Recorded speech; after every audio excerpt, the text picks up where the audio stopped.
IntellivisionDude here, and I got this book in the mail yesterday. I actually already did a video on this, but I accidentally deleted it before I got it to my computer. Silly me. This is a treat for my UK subscribers. The Time Traveler's Guide to Medieval England. I've been looking forward to this one. This is my book that was been on back order. I was hoping that there would be more pictures, because I assumed there would be more, because that's what the preview showed. The preview showed just the pages with the pictures. It didn't show all these pages without pictures. I like pictures. What I want to do is I'm going to read the introduction to you, or at least part of it, and then show you some of the pictures.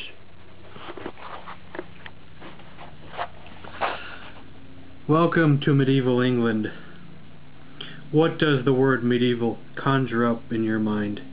Knights and castles, monks and abbeys, huge tracts of forest in which outlaws live in defiance of the law?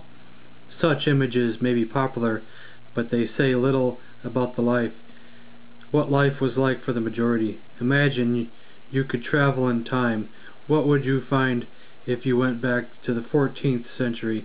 Imagine yourself in a dusty London street on a summer morning. A servant opens an upstairs shutter and starts beating a blanket. A dog guarding a traveler's pack horses starts barking. Nearby traders call out from their market stalls while two women stand chatting. One shielding her eyes from the sun, the other with a basket in her arms. The wooden beams of houses project out over the street. Painted signs above the doors show what is on sale in the shops beneath. Suddenly, a thief grabs a merchant's purse near the trader's stalls, and the merchant runs after him, shouting. Everyone turns to watch, and you, in the middle of all this, where are you going to stay tonight? What are you wearing? What are you going to eat? As soon as you start to think of the past happening, as opposed to it having happened, a new way of conceiving history becomes possible. The very idea of traveling to the Middle Ages allows us to consider the past in greater breadth, to discover more about the problems which the English had to face, the delights they found in life, and what they themselves were like. As with a historical biography, a travel book about the past age allows us to see its inhabitants in a sympathetic way. Not a series of graphs showing fluctuations in grain yields or household income, but an investigation into the sensations of being alive in a different time.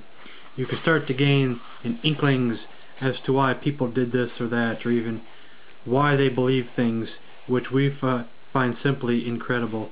You can gain insight because you know that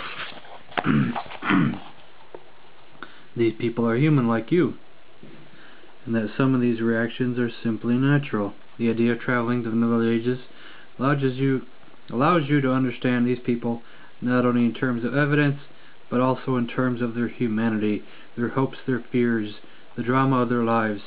Although writers have traditionally been forced to resort to historical fiction to do this, there is no reason why a non-fiction writer should not present his material in just as direct and as sympathetic a manner. It does not make the facts themselves less true to put them in the present tense rather than the past.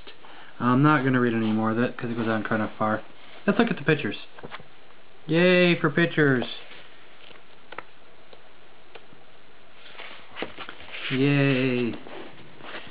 The wheel of fortune is a common metaphor in medieval England. Fortune herself turns the great wheel, on which kings, clergymen, burghers, and peasants all find themselves lifted up to great heights, only to fall as soon as their moment of glory.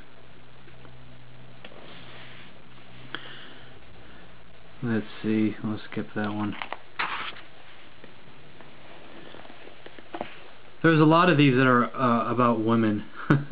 All women of quality have long hair, but they are expected to conceal it in public, not to have it wantingly flowing loose.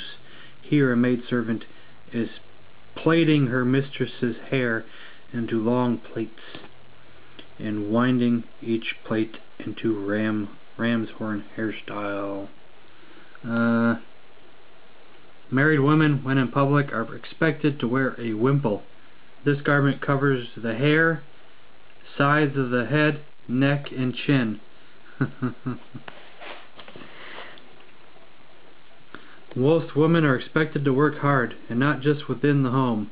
At harvest time, they labor alongside their menfolk to bring in the Lord's harvest as well as their own. A lot of things bad about women. Women married to violent men have tough lives. As long as he does not actually kill or maim her, it is lawful for a man to beat his wife as often and as hard as he likes. On the other hand, the law is biased so heavily in favor of men that it does not recognize that a woman can beat her husband. Thus she can do so with legal impunity. Women of rank like to hunt, but moral codes still apply. This lady might look carefree, but her hair is carefully dressed in ram's horn style, and her arms are not actually bare. She is wearing a pale, long-sleeved tunic. You can't have bare arms. That's illegal. Noblemen's clothing in the early 14th century. Note the long flowing robes, the loose sleeves, and the sensible footwear. I'm going to skip around a little bit. This is about noblemen.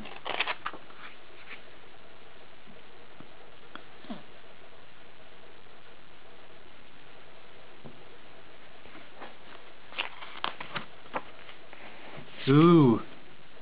Let's see. This one's funny. I remember this one earlier.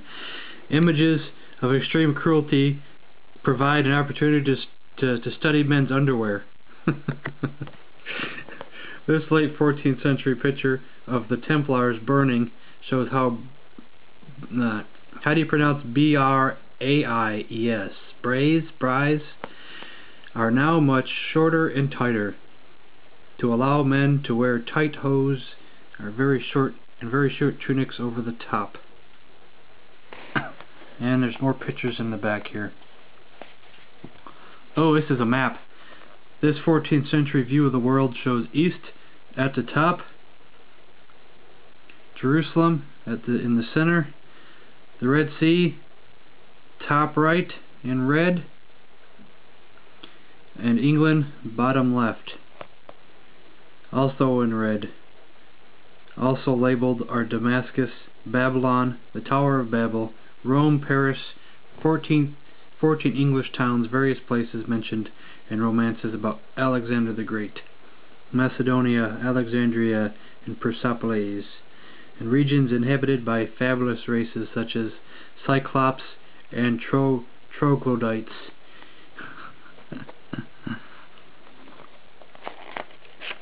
Where's your house, Retro Gamer VX?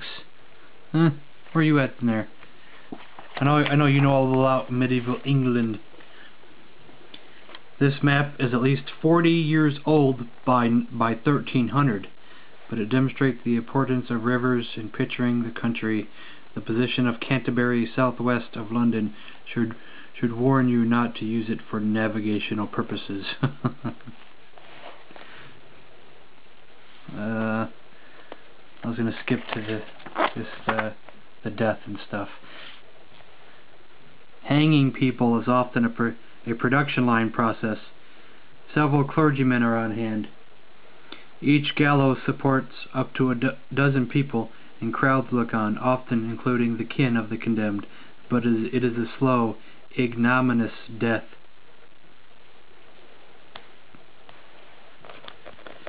Medieval men see beheading as preferable to hanging. Royal family members are often granted beheading as a favor. Here the executioner, having performed his duty, has been struck with a fit. Why has he been struck with a fit? Because he did something so evil? The village stocks serve as both a form of lockup for serious offenders and humiliating punishment for less serious crimes. Presumably, this married woman and the monk fall into the latter category. Humiliated.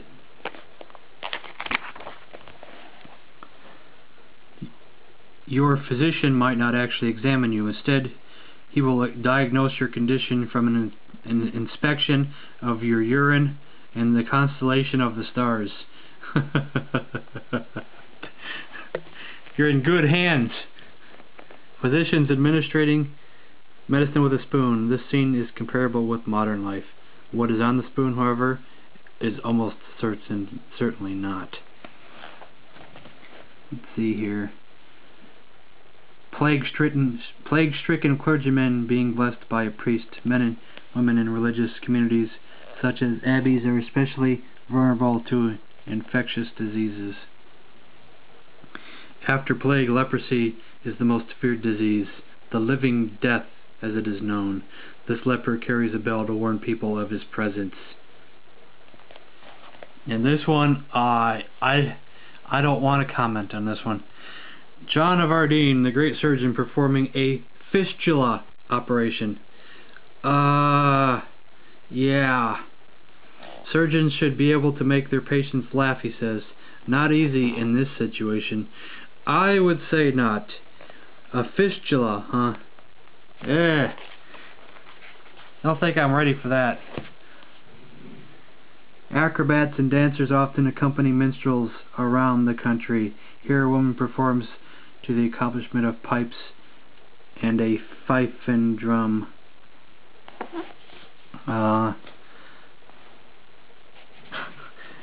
Bear baiting is just one of the many cruel sports that people enjoy. Here the bear has grabbed one dog, but another has bitten its ear. Yeah, those great medieval times. I'll have to go through this book one of these days and look at it all.